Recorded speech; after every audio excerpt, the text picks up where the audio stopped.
তো অলরাইট ভাই লোক নমস্কার ওয়েলকাম দিস ইজ বেঙ্গলাইটার WhatsApp no tension no cha being Bengali. তো ভাই আজকের ভিডিওতে আমরা রিভিউ করতে চলেছি ফিটট্রিপ সুপার ডমিনেটরের 1 বছর পরে সাইকেলের কন্ডিশন কি রয়েছে, সাইকেলে কি কি প্রবলেম আমরা দেখতে পেয়েছি এবং তার সাথে সাথে তোমাদের বেশ কিছু কোশ্চেন কিন্তু এই সাইকেলটাকে নিয়ে রয়েছে। তো এই সমস্ত কিছু কোশ্চেনের উত্তর আমি দেবো। আমি চেষ্টা করব তোমাদের যে যে ডাউটগুলো রয়েছে সেই সমস্ত কিছু ডাউটগুলো পূরণ করার। তো তোমরা সবার আগে আমি চেষ্টা করবো এই সাইকেলটার একটা মানে ওভারঅল একটা ছোট্ট করে একটা স্পেসিফিকেশনে কি কি রয়েছে সেটা একটু আমি দেওয়ার তোমাদেরকে চেষ্টা করব। কিন্তু যারা জানতে চাও যে তুমি যখন একটা ফিটট্রিপ সুপার ডমিনেটর নতুন নিচ্ছ স্টকে কি কি আসে, তো সেটা নিয়ে যদি জানতে চাও তাহলে আই বাটনে ক্লিক করতে পারো, অথবা এই ভিডিওটা শেষের পরে একদম দেখবে কার্ড চলে আসছে, তো সেখান থেকে প্লে করে এই পুরো ভিডিওটা দেখতে পারো যে স্টকে যখন আসছে তখন এই সাইকেলটা কিভাবে আসছে, আনবক্সিং ভিডিও পেয়ে যাবে এবং তার সাথে সাথে ফুল রিভিউ ভিডিও পেয়ে যাবে। কারণ এই সাইকেলে ধরো অনেক কিছু চেঞ্জ করা হয়েছে, বেশ কিছু জিনিস খারাপ হয়েছে, যদিও সেগুলো আমি তোমাদের সাথে শেয়ার করেছি।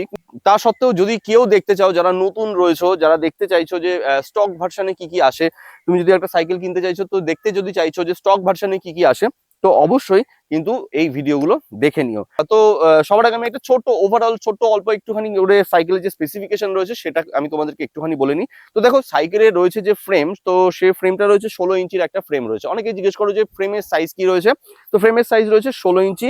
আর তার সাথে সাথে এটা যেটা মেটেরিয়ালটা যেটা রয়েছে সেটা কিন্তু তোমার 6061 অ্যালুমিনিয়াম অ্যালয় নয়, এটা হচ্ছে মেটাল ফ্রেমের। এটা এটা কিন্তু একটা মেটাল ফ্রেম, যার জন্য কি হচ্ছে, যার জন্য তুমি নর্মাল যে অ্যালুমিনিয়াম ফ্রেম রয়েছে তার থেকে কিন্তু ওয়েটটা তুমি এর মধ্যে একটুখানি বেশি পাবে। এটা তোমাদের অনেকের কোশ্চেন থাকে যে সাইকেলের ফ্রেমের ওয়েট কিরকম। তো আমি তোমাকে একটা কথা বলবো যে এটা কিন্তু মডারেট ওয়েট, মানে একটা প্রচুর ওয়েট কিন্তু না, ঠিকঠাক, ইটস ওকে। সাইকেলটা আসে 21 স্পিড গিয়ার দিয়ে, টোটাল শিমানোর অরিজিনাল কম্পোনেন্ট দিয়ে। ফ্রন্ট ডিলার তুমি অরিজিনাল পাবে, রেয়ার ডিলার অরিজিনাল পাবে, শিমানো শিফটার গুলো সমস্ত কিছু কিন্তু তুমি অরিজিনাল দিয়ে পাবে। আমার এই মুহূর্তে যে সাইকেলের ভ্যারিয়েন্টটা রয়েছে সেটা 27.5 এর টায়ার দিয়ে এই সাইকেলটা রয়েছে। আর এর সঙ্গে কিন্তু 26 এর যে টায়ার আসে সেটাও কিন্তু চলে আসে। সামনে রয়েছে মোস্ট অ্যাট্রাকটিভ, যেটার জন্য সুপার ডমিনেটর বিখ্যাত আমি বলবো, সেটা হচ্ছে dual crown suspension, golden dual crown suspension. এবার এখানে অনেকের একটা প্রশ্ন আসে যে সাইকেলের কি সাসপেনশনের ওয়েটটা কিরকম। তো দেখো সাইকেলের ফ্রন্টের অর্থাৎ সাইকেলের যেহেতু ডুয়াল ক্রাউন সাসপেনশন, ওয়েটটা কিন্তু একটুখানি বেশি রয়েছে এর মধ্যে। এটা হয়তো স্টান্ট করতে ইনিশিয়াল ভাবে একটুখানি প্রবলেম হয়, বাট তুমি যদি অভ্যস্ত হয়ে যাও তাহলে সেক্ষেত্রে কিন্তু পরবর্তীকালে আর কোনো প্রবলেম হবে না। তো অনেকে আমাকে বলছে যে সাসপেনশনটা দেখো চেঞ্জ করে নাও দাদা, তো আমি বলছি যে সাসপেনশনটা খারাপ হোক তারপরে ভাববো। তবে এই যে ডুয়াল ক্রাউন সাসপেনশনটা যেটা রয়েছে এটা কিন্তু সাইকেলের লুকসটা মানে বেসিক্যালি এই ডুয়াল ক্রাউন সাসপেনশনটার জন্য সাইকেলের লুকসটা টোটালি চেঞ্জ হয়ে যায়, তো যার জন্য আমি এই মুহূর্তে চেঞ্জ করতে চাইছি না। সাইকেলে চলে আসে মেকানিক্যাল জ্যাক 7 এর ব্রেক। তো জ্যাক 7 এর ব্রেকের পারফরমেন্স কিরকম, তো দেখো আমি তো সবার প্রথমে তো হাইড্রোলিক ব্রেক তো ইনস্টল করিনি। তো যখন আমি হাইড্রোলিক ব্রেক ইনস্টল করিনি, জ্যাক 7 এর ব্রেকের যে পারফরমেন্স ছিল সেটা কিন্তু বেশ ভালো ছিল। তবে হ্যাঁ একটা জিনিস, তুমি এটাতে অর্থাৎ জ্যাক 7 এর হুইলি তো ঠিকঠাক করে দিতে পারবে, স্টপিতে একটুখানি প্রবলেম হতে পারে। এবার জ্যাক 7 এর ব্রেক দিয়ে কি হুইলি করা সম্ভব? ইয়েস, একদমই পসিবল। জ্যাক 7 এর ব্রেক দিয়ে হুইলি করা পসিবল। জ্যাক 7 এর ব্রেক কিরকম, তো জ্যাক 7 এর ব্রেকের দেখো কোয়ালিটি কিন্তু খুবই ভালো। একটুখানি তুমি যদি একটু অ্যাডভান্স লেভেলে স্টান্ট করতে যাও সেক্ষেত্রে জ্যাক 7 এর ব্রেকে কিন্তু সাপোর্ট করবে না, তো সেক্ষেত্রে তোমাকে হাইড্রোলিক ব্রেকে কোথাও কনভার্ট করতেই হবে সাইকেলকে। তো দেখো, তো অনেকে জিজ্ঞেস করে যে সাইকেলের কি কি প্রবলেম এসছে বা কি কি প্রবলেম আমি ফেস করেছি। তো সবার প্রথমে আমি তোমাদেরকে একটা কথা বলি, সবার প্রথমে যে প্রবলেমটা আমি সাইকেলের সাথে ফেস করেছি সেটা হচ্ছে কিন্তু আমার ফ্রি হুইল নিয়ে। এই বেশ কিছুদিন আগেই তোমরা শর্টসে দেখেছিলে যে ফ্রি হুইল কিন্তু পুরোপুরি খারাপ হয়ে গেছিল। তো ফ্রি হুইল নিয়ে একটা প্রবলেম আমি ফেস করেছি এবং ঠিক তার পরপরই সাইকেলের কিন্তু পিছনের যে বল বিয়ারিং রয়েছে বল বিয়ারিংটা ভেঙে গেছিল, তো সেটাও তোমরা দেখেছো। তো এই দুটো প্রবলেম কিন্তু আমি 1 বছর পরে গিয়ে কিন্তু এটাকে ফেস করেছি। সাইকেলের অনেকে বলে যে সাইকেলের হেডসেটে প্রবলেম আছে, তো জেনারেলি আমি সাইকেলের হেডসেটে কিন্তু কোনো রকম কোথাও কোনো প্রবলেম পাইনি এখনো পর্যন্ত। কেনলির হেডসেট এখানে দেওয়া রয়েছে এবং কেনলির হেডসেটের পারফরমেন্স যেটা আমার লেগেছে, আমার কিন্তু এখনো পর্যন্ত কেনলির হেডসেট চেঞ্জ করতে হয়নি। অর্থাৎ 1 বছর ধরে আমি ধরো স্টান্ট প্র্যাকটিস করছি, সাইকেল নিয়ে লাফানো ঝাপানো অনেক কিছু হয়েছে, কিন্তু কেনলির হেডসেটে আমি কিন্তু সেরকম ভাবে কোনো প্রবলেম এখনো পর্যন্ত দেখতে পাইনি। আর কথা হচ্ছে ডুয়াল ক্রাউন সাসপেনশনের পারফরমেন্স কিরকম। তোমাদের সাথে আমি তো মোটামুটি সবকিছুই শেয়ার করি, সাইকেল সংক্রান্ত যা যা প্রবলেম হয় সমস্ত কিছু শেয়ার করি। তোমরা যারা শর্টস গুলো দেখো তারা একটা জিনিস দেখেছো যে দেখো একটা প্রবলেম কিন্তু আমি ফেস করেছি, সেটা হচ্ছে এই যে ডুয়াল ক্রাউন সাসপেনশন রয়েছে এখানে একটা ছোট ছোট একটা রাস্টিং মতো পড়ে যাওয়ার একটা সমস্যা রয়েছে, যেটাকে কিন্তু কোনোভাবে তোলা যায়নি। তো এইটা কিন্তু একটা প্রবলেম এই সাসপেনশনের সাথে দেখেছি, বাট এতে কিন্তু সাসপেনশনের কোনো রকম কোনো পারফরমেন্স যে এফেক্ট হয়েছে সেটা কিন্তু একদমই না, একদম পুরোপুরি কিন্তু পারফরমেন্স ঠিকঠাকই রয়েছে।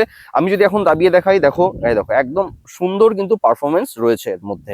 তো নেক্সট আসি আমি সাইকেলে কি কি আপগ্রেড করিয়েছি। তো সবার প্রথমে আমি যেটা আপগ্রেড করিয়েছিলাম সেটা হচ্ছে শিমানো MT200 এ আমি এটাকে কিন্তু আপগ্রেড করিয়েছিলাম। তার সঙ্গে মাইক্রোশিফটের শিফটার ছিল, যেটা তুমি যদি হাইড্রোলিক ব্রেক লাগাও তো তার সঙ্গে এটা খুবই নেসেসারি একটা জিনিস, যেটাকে লাগেই আর কি।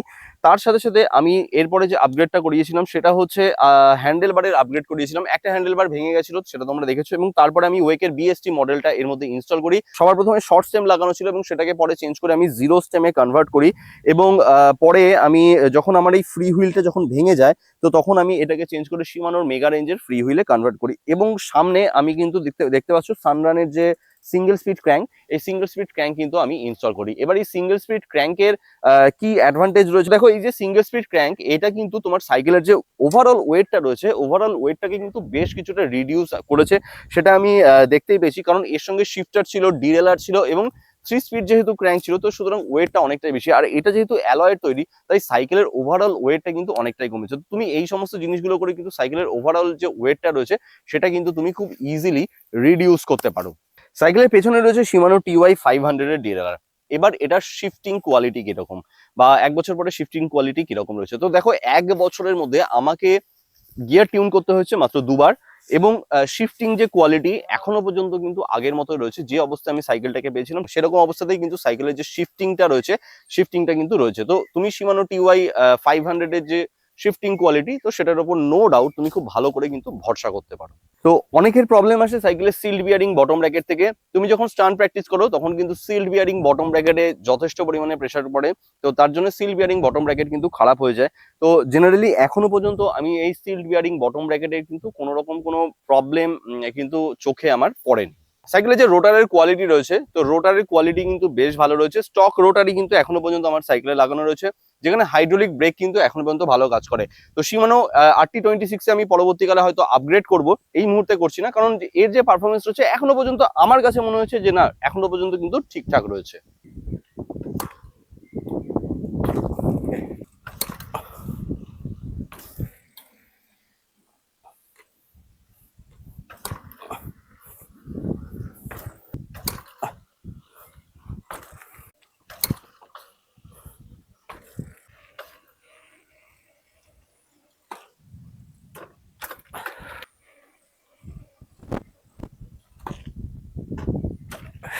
তো দেখো, তুমি যদি বাজেট ফ্রেন্ডলি একটা ফ্রেমের কথা চিন্তা ভাবনা করে থাকো, তাহলে এই ফ্রেমটা কিন্তু একদম পুরোপুরি ঠিকঠাক। তুমি এটা দিয়ে হুইলি স্টপি কিন্তু খুব ভালো করে করতে পারবে। এবার অনেকে বলবে যে দাদা তুমি তো হুইলি পারো না, কারণ আমি ভিডিওগুলো দিই না তাই।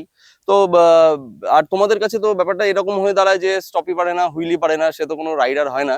তো বেটা জিস রাহ পে চল রাহ হো, যাই হোক আমি বলবো না। এডিটর গান্ধীজিকে একটু ঢুকিয়ে দাও। जिस राह पे तुम चल रहे हो बेटा, एक दिन बुरी तरह फंसोगे। তো আমি আগেও বলেছি, হুইলি স্টপি সাইকেল দিয়ে ভাই কোনো একটি রাইডারকে বিচার করো না। নর্মালি লোকে বাংলা সাইকেল নিয়েও অনেক অনেক ভালো ভালো কাজ করে বেড়াচ্ছে, অনেক ট্রাভেল করে বেড়াচ্ছে, আমাদের রাজ্যকে আমাদের দেশকে অনেক দূর পর্যন্ত পৌঁছে দিচ্ছে। তো তাদেরকেও ভাই রেসপেক্ট অন্তত পক্ষে করো, ঠিক আছে? তো তুমি একটা হুইলি বেশি ভালো পারো বা স্টপি বেশি ভালো পারো বলে তুমি বড় কোনো হনু হয়ে যাওনি। তো যাই হোক, এটা হচ্ছে ব্যাপার। দেখো, স্টান্ট প্র্যাকটিস হচ্ছে একটা কমপ্লিটলি একটা স্কিল। তো কারো ক্ষেত্রে স্কিলটা ভালো হয়, কারো ক্ষেত্রে স্কিলটা খারাপ হয়। যার ক্ষেত্রে স্কিলটা খারাপ হয় বা যারা এই স্কিলগুলোর সঙ্গে অবগত নয়, তো তারা যে রাইডার নয় এরকম কিন্তু কোনো রকম কোনো কথা নাই। তাই প্রত্যেক সাইক্লিস্টকে, যারা প্রত্যেকে সাইকেল চালাচ্ছে, প্রত্যেককে রেসপেক্ট করো। এরকম করে একে গালিগালাজ ওকে গালিগালাজ এই কাজগুলো একদমই করো না। এটা আমার পক্ষ থেকে কোথাও তোমাদের কাছে একটা ছোট্ট রিকোয়েস্ট থাকবে, অন্তত পক্ষে প্রত্যেকটা সাইক্লিস্টকে কোথাও রেসপেক্ট দাও।